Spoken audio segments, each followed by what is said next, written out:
at some point, most of us a dog. And one of the hardest things about having a dog is training. Potty training, getting them to sit, shake, all those different kinds of tricks. So tonight I'm going to try to elaborate on some techniques of doing that. This is my pupper. Her name's Evie. I call her Pupper because my husband gets on to me because she's not a puppy anymore, so she's Pupper. She was born December 1st, 2015. She's a mix between a lab and a husky.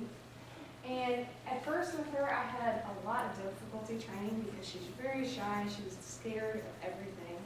And she would just hide in the corner. She wouldn't take treats. So at first, I had to just get her used to me. So what I would do at first is whenever she's eating or drinking, I would like just run my hand along her back so that she would get used to me and she would trust me. And eventually, over time, I got to see what kind of treats she liked and stuff like that. So some of the tricks that I taught her were, well, training is sitting, shaking, and then also potty training. So I'm going to go over those tonight. Okay, so sitting is really important because a lot of dogs die from running into the street, getting run over. So teaching your dog to sit, especially in situations where there's a lot of things going on, is really important. The way that you start out is first finding what treats they like. It can often take some time, especially with dogs like mine.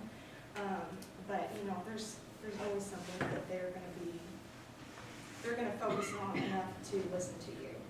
And so with her, I started off at first, just every time I'd see her sitting, I'd say sit, and I'd be like, good girl, or pet her, or have a treat and give it to her. And over time, they realize that it's not just because they're sitting there being cute, it's because they're sitting and not stealing. So that took some perseverance, but over time she got it. The second trick was shaking. And so the first thing that I did with this is that puppies do not like their paws touched at all. Like it bothers them for some reason. So when they're small, what you need to do is like grab their paws and just do this and like get them used to it. Because if you don't, like if you have kids around your dog, then if they try to do that, you can fight them. And also getting them used to being touched is good because you don't want them to be averse to that. So after you do that, after you get them used to that, the thing that you do is you grab their paws and you shake it and you give them a treat or pet them or say, good girl or anything like that. And eventually they'll get that if they raise their paw up, that they'll be rewarded. And after that, another good way to remind them that this is what they need to do when you say this is you will say like, okay, shake, and then you like tap their paws, and so they'll remember, oh, I need to raise this one. And over time, you don't have to do that anymore. And finally, there's potty training, which is the hardest thing to do with dogs, and basically anything else too. There's two different types. There's crate training, and then there's free rein. With my dog, I wanted to do free rein, but with her, it just didn't work. Both ways, you have to monitor them constantly, or at least have someone there every couple hours. Puppies usually can only hold their urine for 3 to 4 hours, so this is really important to have someone always be there. Plus, you don't want a dog sitting in a crate all day. It's just kind of sad for me.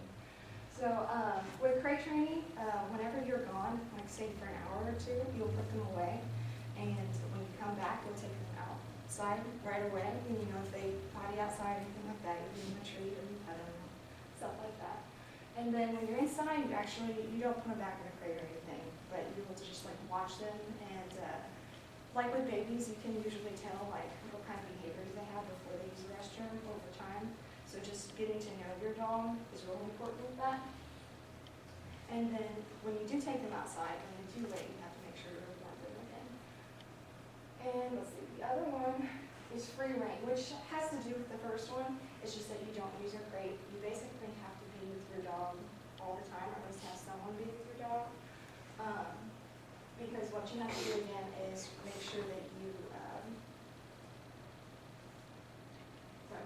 make sure that you know what kind of behaviors they have before before they use the restroom. And then taking frequent trips outside, usually more than once every 4 hours, just because they're so low.